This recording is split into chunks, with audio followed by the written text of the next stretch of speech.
So I was just telling Courtney, and some of you were here and heard it probably, but I don't know because you don't talk to me. It's okay. Um, I've been sick for 2 weeks, but I finally yesterday started to have some energy again. Like I didn't need a 4 hour nap. And it takes not having something to appreciate what you do have. Also, chapter 7. Hey, James, thanks for turning your video on. Appreciate it. Also, chapter 7 is honestly my favorite chapter in this class because it's about energy and energy. Oh, thank you, Barbara/Madison. Oh, good. Thank you for turning your videos on. I appreciate that. So I think it's funny that I finally have some energy and we're doing the chapter on energy. I was actually depressed 2 days ago. I was telling my husband, this is my favorite chapter. And I'm going to have to tell Rhiannon and I couldn't do it all. But now I feel like, no, we can do this. We can totally do this. One of the reasons I really like energy is because keep in mind, I was a music major. Like I didn't set out to do this. And in retrospect, I think I would have been a better physics teacher than a chemistry teacher. But chemistry was interesting. And chemistry is based on physics. I know chemistry is called the central science, like it is the science that intersects every other discipline, but I kind of feel like physics is the fundamental science. And energy is super important. So, like I said, I was a music major. I got an elementary school credential, went to teach, and then at 24, couldn't deal with the parents in middle school, which, looking back, who's surprised? Not me. But anyway, and I went back to Sierra College and I took my first chemistry class ever at 26. And it was fun. So I took the next one, the next one. At this point, I've probably taken 20 chemistry classes and a lot of physics and calculus. And what I've learned is, and biology, energy is in everything. Like energy is super important. And there's some fundamentals that I think you already know. So some of the things I'm going to say tonight are things that I believe you know, but if you don't know, that's fine. And as I'm talking, if you're like, is this something we should memorize? Please check me and ask me, and I will tell you yes or no. For example, what is the definition of a joule? A joule is just a nickname for a derived unit. Joule is the unit for energy in our class. I mean, calories are good for energy. Believe me, I know a lot about calories. It was a great Thanksgiving. But joules are the SI version of energy units. And a joule is just a nickname for a kilogram meter squared per second squared. And you need to know that because there's going to be a time when you need things to cancel and you have joules and they're not canceling because you have to break them down to the derived units before you can see things cancel. It kind of like molarity. Molarity is a nickname for moles of one thing in a liter of solution. And there's times when you use the capital M and say molarity, and there's times when you break it down to moles per liter so you can see the liters cancel. And so joules are like that too. Anyway, so I'm going to jump in and I'm so excited. I finally have some energy and I can talk about energy. And thank you, Rose. Totally appreciate that. It helps me. So I'm going to go ahead and, let somebody in. And we begin. Now, we're at the last chapter. Super important chapter. You're finishing Chem 3A, which continues on to Chem 3B, and this is a thing you'll need. I usually teach Chem 1B, the class after 3B, and this is definitely information that you need. Also, you get the opportunity right now to dig in and find some energy to finish strong.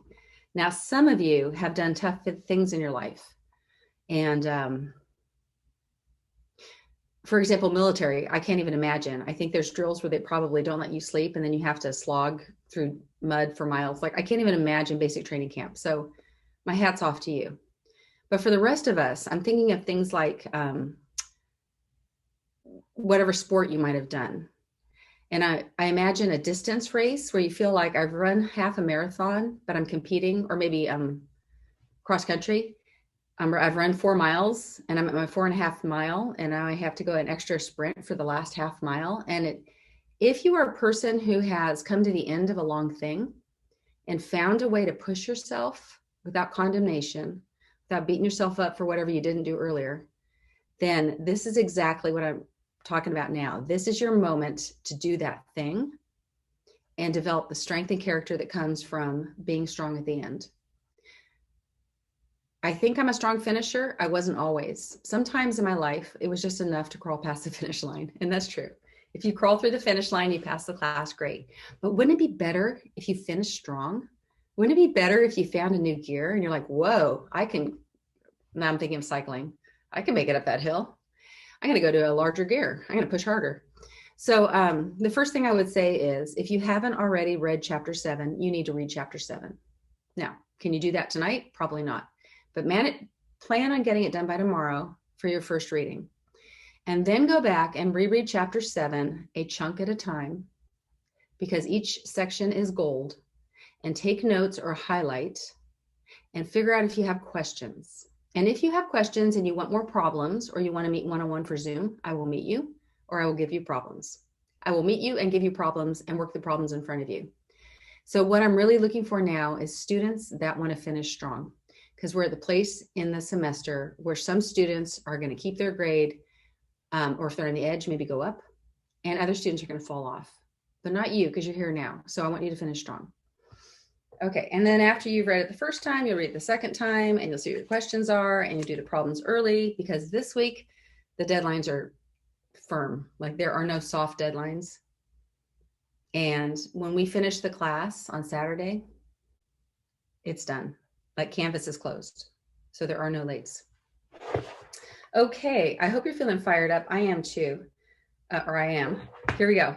So thermochemistry. Thermo just has to do with heat and heat transfer. And thermochemistry would be talking about chemical reactions. So we're looking at the study of energy changes in chemical systems. But energy changes happen in physical systems too. So even though thermochemistry we think of as the heat changes in chemistry, let me just remind you that there are physical changes that are super important. For example, fusion, which is a fancy word for melting, there is a heat change. You put energy in to melt that ice. Your freezer sucks energy away to turn liquid water to solid water, freezing. And in vaporization,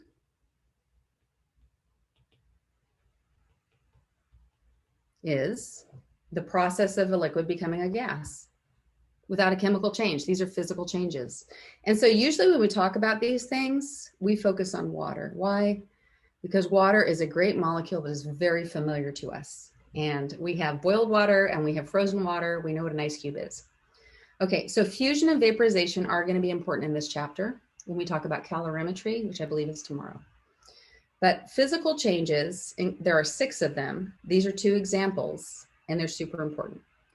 And there is a heat change that happens. You add heat to change a liquid to a gas, and you remove heat to go the other direction. And then chemical systems have to do with breaking bonds and making bonds. I know I've said this before, but if you have questions and you want to put them in chat or ask, I love it when you talk to me. I'm so excited that there are so many videos on right now.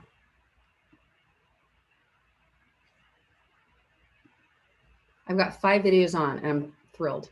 But if you talk to me, can you imagine? Pardon me. Okay, so one of the reasons I like thermochemistry is it brings together a lot of ideas that we have already looked at. Chemical systems. So a chemical system is a chemical reaction. And chemical reactions either require energy to happen or they produce energy. But within a chemical reaction, both things are happening. Energy is required to break bonds. That's endothermic. And energy is released when new bonds are formed. That's exothermic. So in chemical systems, there are energy changes. And so for us, I want us to remember that breaking bonds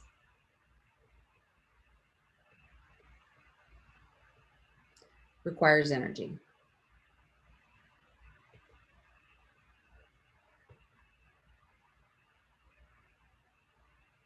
Requiring energy is endothermic.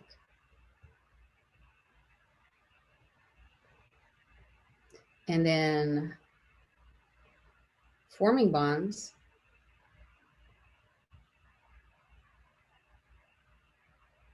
releases energy.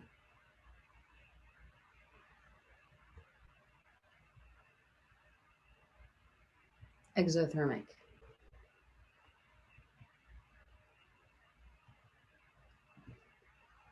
And so these are two important words that help us look at, is energy coming or going? And the chapter of thermochemistry is all about, is energy coming or going? Okay, so what is energy? It is the ability or the capacity to do work. What is work? It is the action of a force through a distance. So you probably know this formula. Work equals force times distance. What is a force? A force is a push. And there are certain force units. So in physics, we would have force units that are probably newtons. But unless you've had physics or had it recently, you probably, it's a word you know, but it may not be that familiar. But we are familiar with pounds. And so the English system would have pounds.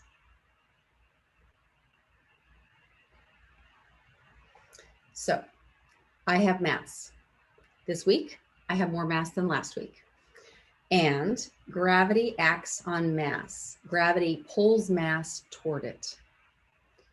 If I stand on my bathroom scale, gravity acts on my mass.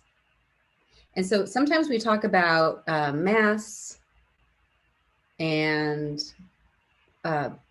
weight, like they're interchangeable, and they are not interchangeable. Mass would be something like kilograms, and weight would be something like pounds.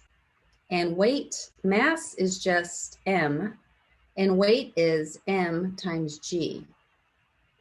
Mass being acted on by the force of gravity. Gravity pulls masses. Gravity works on masses.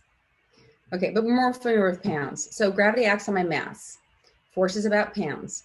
I can stand on my bathroom scale and I am doing no work. My mass is being pulled by gravity. So this mg isn't milligrams. It's mass times the force due to the force of gravity.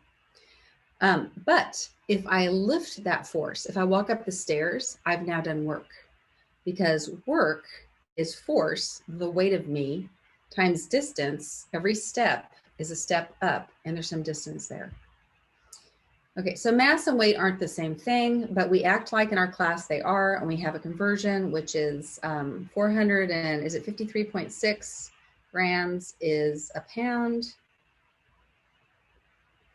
or 2.205 pounds is a kilogram. Those are both limited in their sig figs, and they're both not quite true. Mass being related to my weight or weight is only on Earth, where we have a constant acceleration due to gravity, a constant force. Okay, the next thing is, let's see, force equals mass times acceleration. So you probably have seen something like, looks like this. And so a lot of times when we think about forces, the force we're thinking of is gravity. And the acceleration is really the acceleration due to gravity, which is provided by the gravitational field.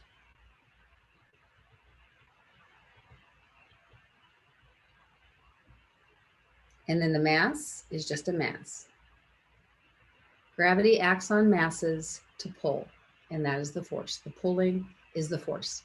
Now, can you do work and push things? Sure. If you have a giant box in your living room or on your porch, and you got to push it into the living room, somebody gave you, I don't know, cement for Christmas, you're pushing it into your living room, you're doing work, you're pushing on a mass, and that is also force. And good units for force would be good units for force are pounds or newtons. And when you multiply that force times the distance, you have energy units. You have to do work. So total energy is a sum of the kinetic energy and the potential energy. Kinetic energy is energy of motion, and potential energy is by virtue of position. And the energy of position is harder to understand, but is much easier to understand in a physics environment. So that's where we start. So I asked my kid, John's wearing the red shirt here. to give me some examples of potential energy in a physics picture. Why do we start with physics? Because it's easier to conceptualize. There's a lot less motion. We can quantify things like what is the mass of that object more easily. So picture one, John is holding a tennis ball over Michael's head. The tennis ball has mass, and the distance to Michael's head is a height. And so the mass in the gravitational field, so mass times gravity would be the force downward, and then height would be the distance. So mass times gravity is force, and height is distance. And force times distance equals work. Good units for work are joules. What is a joule? Well, it's a Newton, which is a force, times a meter. A joule is a Newton meter, a force times distance. Is that the only thing? No, at the beginning I said, actually a Newton is a kilogram meter per second squared. And if I multiply that by a meter, I have kilograms meter squared per second squared. So here I have a nickname. Here I have how physics would look at it, force times distance. But if I break it down to the fundamental units, the things that we can measure, it's a kilogram meter squared, oops, faux pas, there, per second squared. Okay, so potential energy is force times distance because energy is force times distance. The reason it's potential is because it isn't doing the work yet. What you need is a force field, gravity, and the thing it acts on, masses. And now you have the potential to do work. Potential energy is the potential to do work. How is the work done? Once you let the system start moving, the tennis ball falls, hits Michael's head, makes a bruise. That's the work. Okay, the second picture is, let's increase the mass. Same distance, but the mass went up, the potential energy goes up. The work that can be done once the system is allowed to start doing work is greater. Or we could increase the height, and that's what's happening here. John has increased the height of that increased mass, and the potential energy is increased. I think everything that I have said is review to all of you, but if you have questions or comments, I would really love to hear them.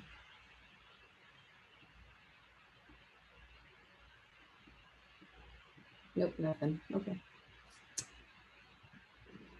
So potential energy is the idea of force acting through a distance. The distance is the room to move, and the force is really just a force field. There are 4 fundamental forces in the universe, and gravity is the weakest.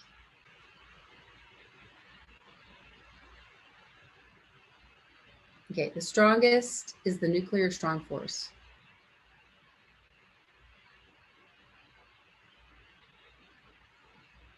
Outside of the scope of our class, we don't even really deal with that until Chem 1B, and then we just touch on it. Less strong would be the nuclear weak force.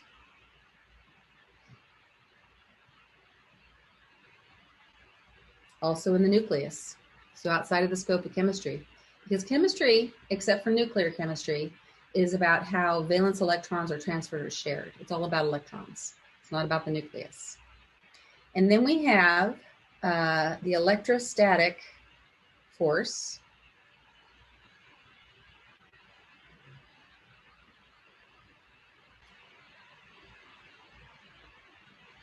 And this is the important one in our class. And the electrostatic force is a field that acts on charges.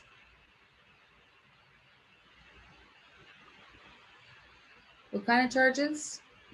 Could be a positive charge like a proton or a negative charge like an electron. It could be the negative charge of an anion, or it can be a partial charge in something that is polar like water. And for this discussion, I'm probably going to focus mostly on water.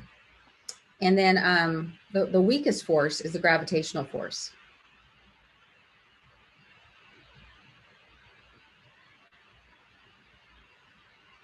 And the gravitational force acts on masses. So why do we start with gravity? Because we can picture it. Everybody here has dropped something. Everybody here has fallen down. We understand how gravity works. So potential energy is, energy has to do with force times distance, and potential means it hasn't happened, but it can happen because of this setup. And what is the setup in the physics picture? Gravitational field and masses. What is the setup in our picture? Chemistry, electrostatic field, and charges. Sometimes they're whole charges. We have an ion, and sometimes they're partial charges. We have a polar molecule like water. Okay, kinetic energy is easier to understand. If we were to all, throw a ball at Michael and he's on roller skates, he would move. We can hit him with something, and the hit causes work to be done. We have a formula for each of these. For potential energy, our formula is potential energy equals mgh. Force times distance. What is the force? Gravity acting on masses. So we have an equation for that. In physics, we have an equation for kinetic energy. Kinetic energy equals 1/2 m, which is mass, and then v, which is velocity, which is just like speed, but speed with a direction, squared. So we have equations in physics. So total energy of a system is the kinetic energy, the work that can be done right now by the motion of a particle, and times the potential energy, the work that could be done because of the potential motion of a particle. And so the first thing you need to understand is to put energy into a system, you're doing work to increase its potential energy. And that's what happens here. When you get on a roller coaster, you don't magically float to the top. There are cranks, there are wheels turning that lift you up there. So work is done to get you to a place of high potential energy. Once the work has been done and you're not moving yet, your total energy, so work was put in to increase your potential energy. And here you are now at the high potential energy place. And then once you can move, potential energy becomes kinetic energy until the kinetic energy hits something else and does more work. So I'm intentionally writing work on the bottom to say work is what you do to get a low potential energy thing to a high potential energy thing. And then when kinetic energy happens, it's lowering potential energy until work is done. When you're at the place where you're coming down the hill, but you still have some height, you still have potential energy. You're moving, so you have kinetic energy. And if you combine those two values, that will equal the total energy of the work that was done to get you to the starting place. I have no idea if my tempo is good, if you're still paying attention, if this all makes sense, or if you have questions. Well, it makes sense for me so far. Okay, thank you. And you can chat questions if you want. Go ahead. Do you mind explaining the last slide when he was on top of the hill? You said there was no kinetic energy? Right. So let's say that you're in a roller coaster, and the roller coaster is going crank, crank, crank, crank, crank, crank, crank, crank, crank, crank, crank to get you to the place where you're at the top. Everything leading from here to here, that was work. The mechanical system was doing work to lift your mass higher, and the mass of the car higher. And now you're at a high potential energy place. So I'm saying all the work that was done to get you to this high place, that is the new total energy. Somebody invested energy, and now you're at a place where things can happen. How do they happen? Well, when they first invested the energy, all the work to get you to the high place was somebody doing work to increase your potential energy. Well, once you start moving, that potential energy is lowering as you get lower to the ground, as the height gets smaller. So as H gets smaller, V gets bigger. And it's just an energy conversion. Potential energy is becoming kinetic energy. Does that make sense? Yeah, I believe so. So after he gets down to the bottom of the roller coaster, would that mean the potential energy is gone? Exactly. It's zero. Okay. Now everything is kinetic.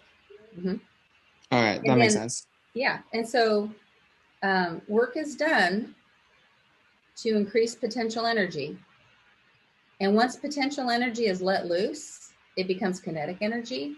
And eventually that kinetic energy can do work. So let's say that there's a person standing here unaware, loop-de-loop, and gets knocked over. When the person gets knocked over, energy is transferred, work has been done.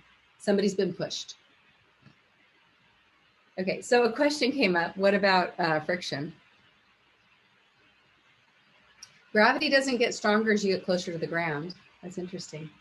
As you get closer to the ground, gravity is gravity. And all around the world, it is mostly 9.81 kilograms per meter per second squared.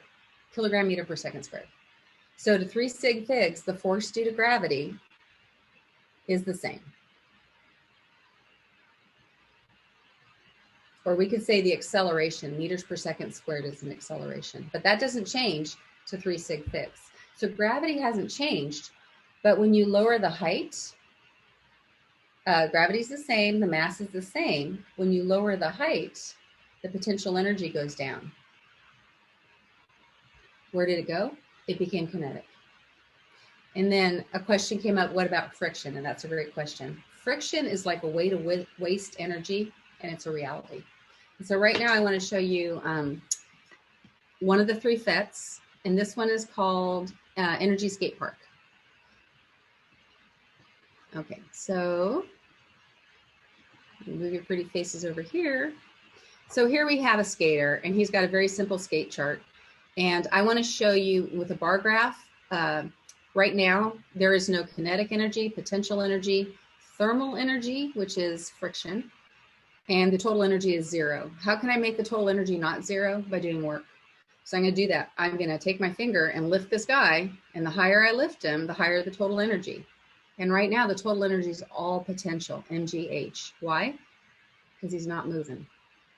If I lower him, the total energy is all potential, MGH. Why is it a smaller amount? Because he's not as high. H is smaller. Okay, so I lift my skater up, and then I let go, and let's see what happens.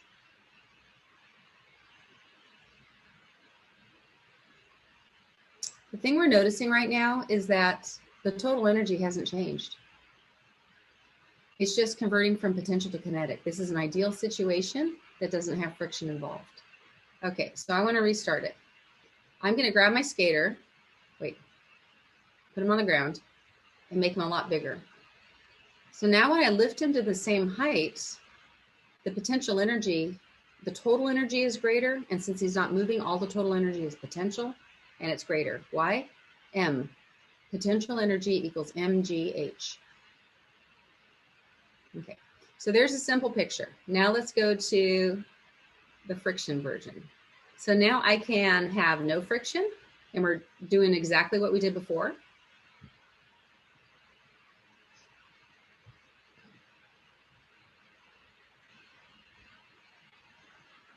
So right now it's at the top, it's all blue because it's all potential, and then it becomes all green at the bottom because it's all kinetic.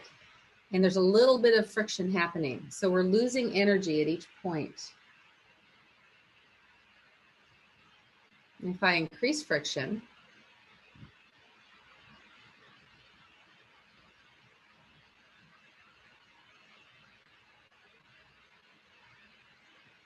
which is a lot like real life, it's just all heat. Okay, there is a third one here, which is a playground, and you get to, you're making your own park for the guy or gal, the person. Oops.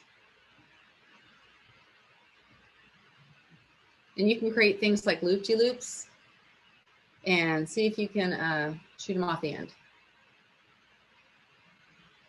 Okay, the next one is about kinetic energy. So, thermal energy. So I want to talk about that. So here we have a chemistry book on top of a physics book. And then this little square down here is being enlarged in this square up here. And I want to point out that we have a thermometer, and the thermometer is not, it's at a number. It's not at 0. Gradation 1, 2, 0, 1, 2. It's at least the second one. If I grab the chemistry book and I push it down and then I go back and forth, I can heat it up. What I'm doing is I'm doing work to increase some energy.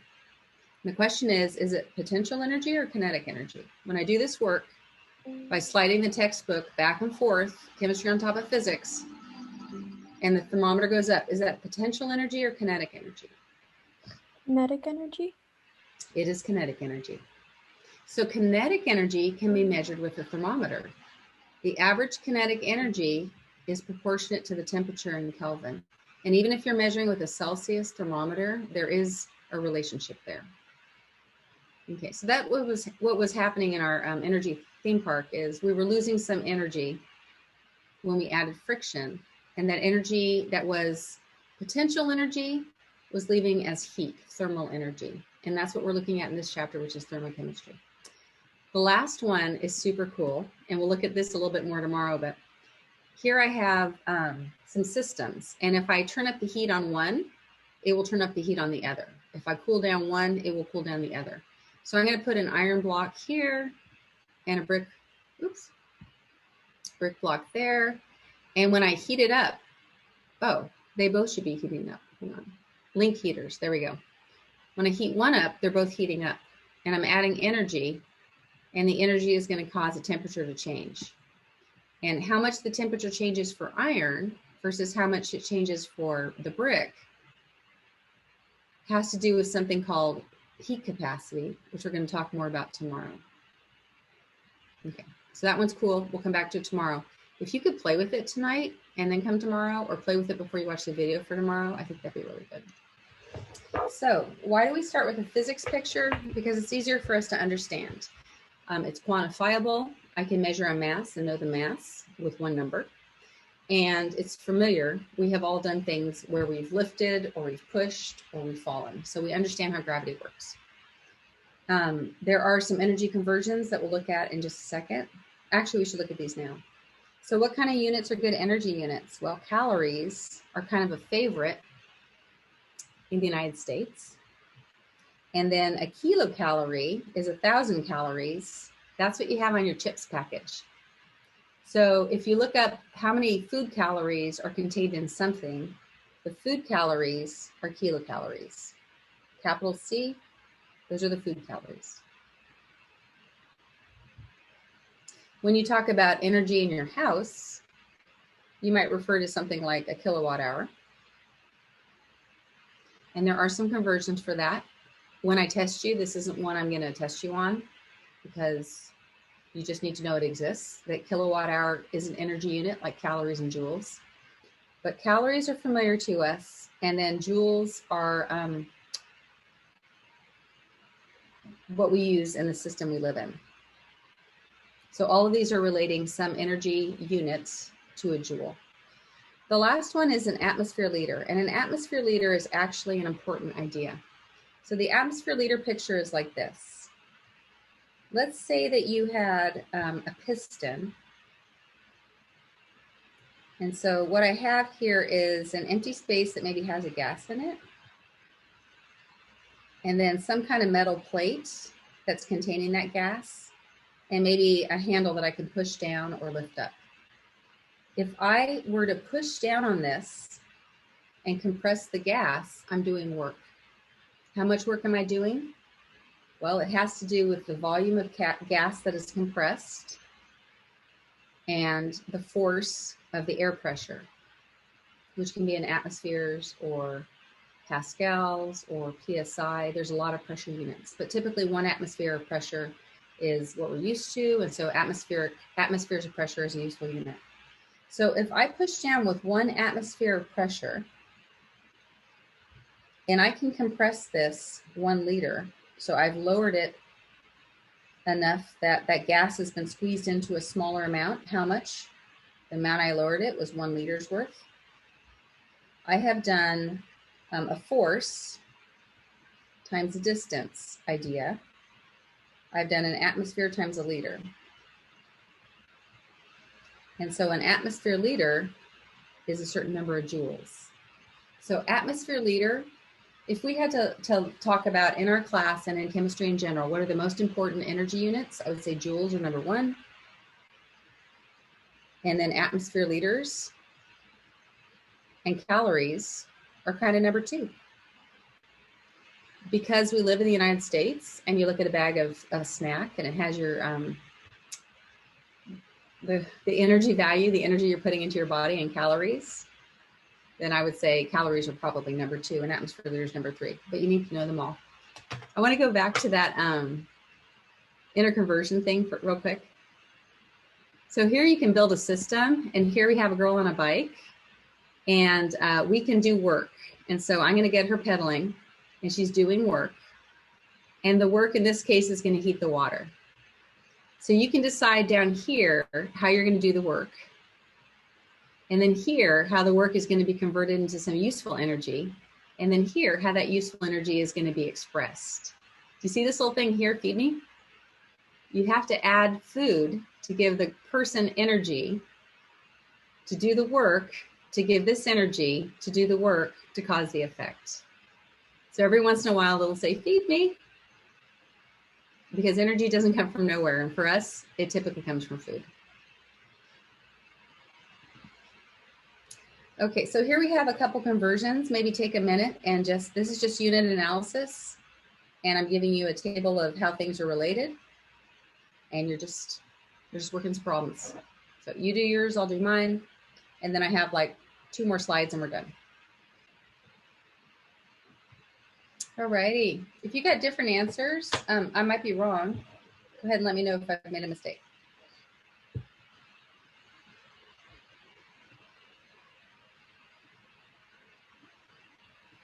Sue? Huh? Could you walk me through number 2, how I'm supposed to punch that in the calculator? I keep getting a different answer than that. Okay. So I put in 132 E4, EE4. Uh-huh. Divide by Wait, 4.184. what about the 10 cubed? Oh, I haven't done that yet. Okay, sorry. Divided by 4.184 EE3. Uh-huh. And then I ended up with 1,000 calories, which is a capital calorie. So those are the same thing. Wait, so you don't plug in the 10? 1,000. You know, that's confusing how I did it. Let me write it out a little bit differently. So I could put in 1,000 calories. So 4.184 joules is a calorie, and times 10 to the 3 would be times 10 to the 3, right? And then the last step would be 1,000 calories is a capital C calorie, a food calorie. I see what you're saying. Okay. Yeah. So these kind of cancel each other out.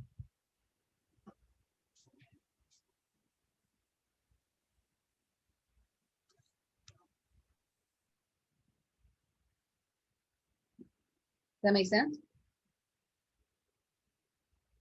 Yes, it does. Thank you. Isn't it silly that capital CAL is 1,000 times different than a lowercase CAL? It seems like it's deceitful on purpose. I don't want to look at my potato chips and see how many calories. So yes, probably is. Other questions? Okay, so we're going to apply this idea. And as I was saying, you know, joules are really the king. Like joules are super important in our class.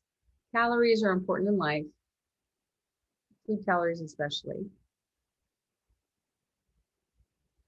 And then an atmosphere liter is going to come up in some situations in our class and probably in physics. And so here's a couple examples of problems that might look like that. How much work is required to expand the volume of a pump from here to there against this pressure?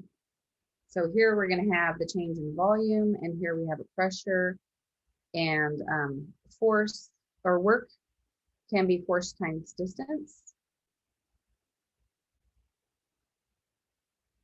And sometimes that looks like pressure times a change in volume. And this will be important when we talk about calorimetry, just briefly tomorrow, but it is more important in Chem 1B. And then here we have another example that's just your breathing. You expand your lungs. Atmospheric pressure is what you're fighting against. How much work is being done? So both of these are that atmosphere liter kind of work converted to joules. Another problem said how much work in joules is required, but the answer to 2 sig figs is 370, and that's ambiguous. So I answered my own question in kilojoules. I suppose the right answer would be 3.7 times 10 to the 2 joules. Yes, Barbara, that would work, which is Madison. Yes, Madison, that's right. Hey, Madison, I was looking at your comment about what about friction? Another way to put it would gravity get stronger. Gravity is the same, but as you lift things higher, the potential energy gravity can do, the work that could be done is greater. Well, it's a super simple concept and we don't spend a lot of time in it this week and in this chapter. It's an important concept, atmosphere liters to joules, a kilowatt hour, like these are all energy units. Those are important concepts. We'll typically work in joules, but you could see an atmosphere liter problem on your final. I can't remember, but I feel like there might be one of those. So just have your table of conversions handy as you take the final, so that they're there if you need them. Okay. Everything up until this point has been physics. Why? Because it's easier to conceptualize. So let's try to step over into chemistry. Chemical energy is the energy of a chemical substance has based on, so the potential energy of a chemical substance, and it's based on some things like movement, which is kinetic, and position, because protons and electrons are charged and electrostatic interactions are powerful, more powerful than gravity. And if where those charges are is changing, it's a very complex picture. Like you can't nail down the actual potential energy. We can measure the kinetic energy. So keep in mind, total energy equals potential energy plus kinetic energy.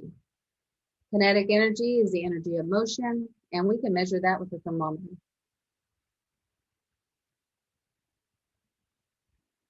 Potential energy, which is the capacity based on position or composition to do work, it's much more complicated and we can't just know it. We can see it by differences. When changes happen, we can make deductions. So let me say this again. Kinetic energy in physics equals 1/2 mv squared. We have an equation. That equation works in chemistry too. More often than using that equation in chemistry, we're going to use a thermometer and we're going to notice changes in temperature. And so we're measuring kinetic energy changes with the thermometer. Simple tool, super powerful. Potential energy is energy, the capacity to do work by virtue of position. That's true in chemistry and it's true in physics. But in chemistry, it also has to do with composition because there's an electrostatic field that acts on charges. And chemistry is made of things made of protons and electrons, which are charged.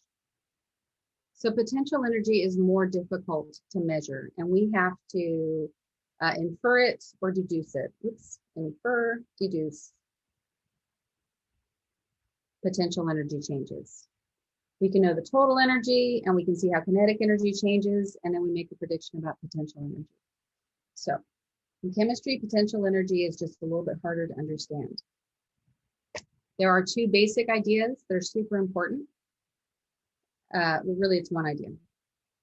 So because electrostatic interaction, so here we have the very simplest atom you can have. It's got one proton, it's got one electron, this is hydrogen. And here we have another equally simple atom, also hydrogen. So our simplest case, with our simplest one atom substance, has 4 interactions based on that, 4 charge interactions that are impacted by electrostatic field. And since things are moving, they're always changing. There is this proton is attracted to that electron. That's an energy lowering interaction. Opposites attract. Energy comes out. This proton is attracted to that electron. That is an energy lowering interaction. But these two protons repel each other. And these two electrons, and they're showing it right here, repel each other. So there's two attractions and two repulsions, and that's if nothing's moving. And that is the basis of the potential energy. So electrochemical potential is very complex. We simplify it, and our simplifications work pretty well. We just need to understand that we can't actually measure those things. And even if we could measure those four things for those two atoms, they would always be changing. If this electron, which is here, is now over here, the distance is greater, the amount changed. So the important idea I want you to know here is basically if I have maybe a cation and an anion, so two charged species, and I have to move them apart from each other, to pull apart two things that are attracted, opposites attract, you have to do work. And if you do work, that is an endothermic process. If work is on the left-hand side, or energy, or some unit that represents energy, joules or calories, or heat, if any of those things are written on the left of the arrow, that is an endothermic process. You have to do work, you have to put energy in to get that thing to happen. If we have two charged particles that are far apart, and those charged particles could be a cation and an anion, and they are allowed to come closer together. So here we have distance, and we have the electrostatic field that acts on charges. And as those things get closer together, just like as the bowling ball gets closer to the earth, potential energy is lowered. That energy has to go somewhere. It's going to do work, or it's going to make heat. When that happens here, when charged particles get closer, energy is released. And that energy might be heat.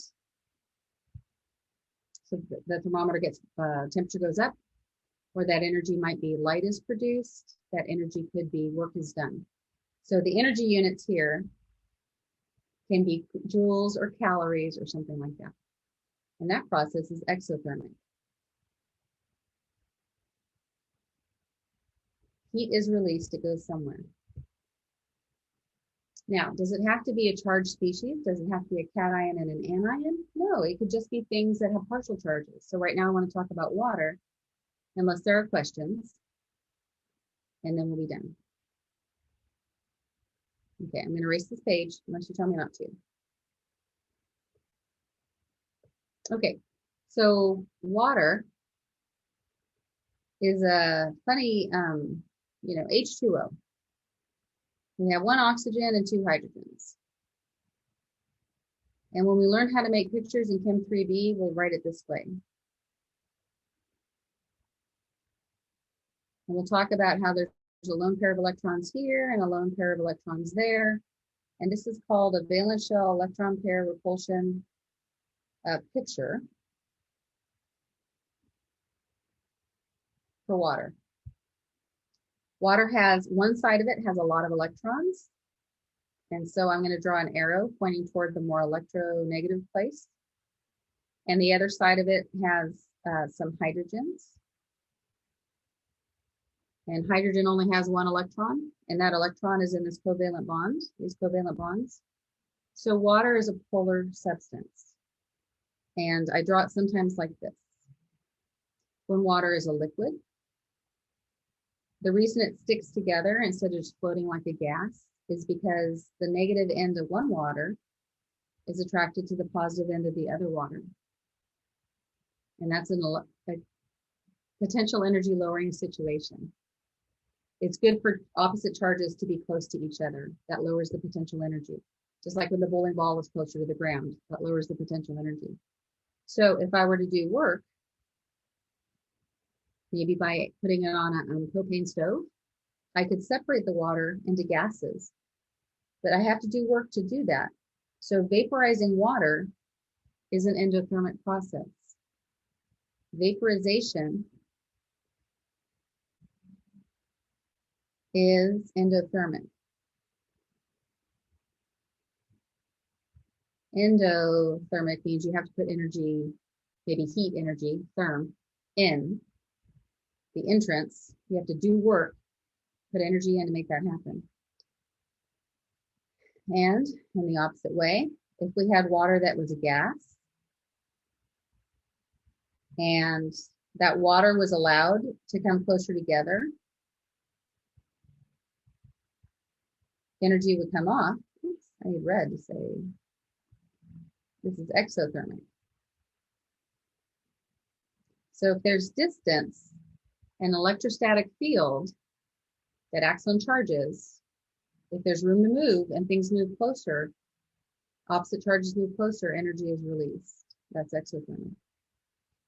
And if you've made pasta, you have to get the water boiling. If you ever reach over the boiling water and the steam hits your arm, the steam, which is just gas particles that are separated, water particles in the gas phase, once they hit your cool arm, even if you're 98.6 degrees Fahrenheit, boiling water is 212 degrees Fahrenheit, you're cold. It hits your arm and it loses energy and sticks together and makes a liquid. And that energy dump can lead to a burn. So when gas vapors are allowed to cool down and stick together, maybe by touching your cool arm, heat is dumped. And the heat can do work, and in this case, it could be a burn. Okay, I don't know how all that was. I hope that a lot of that was familiar. It is definitely foundational for what we're doing tomorrow and the next day and the next day. And even if you're tired, you can do this. Like, you literally have less than 2 weeks. You just got to make a plan, do the best you can, forgive yourself when you don't, be proud of yourself when you do, even if you only do half of what you planned for that day. If there's a chance for you to be proud of yourself, take that opportunity. I wouldn't wait for somebody around you to notice. The world is not going to appreciate watching you grow. I mean, maybe they will. Hopefully you have cheerleaders in your life, but you know what I mean? Be good to yourself. Do as much work as you can stand. Definitely get your sleep. And then you only have 2 weeks.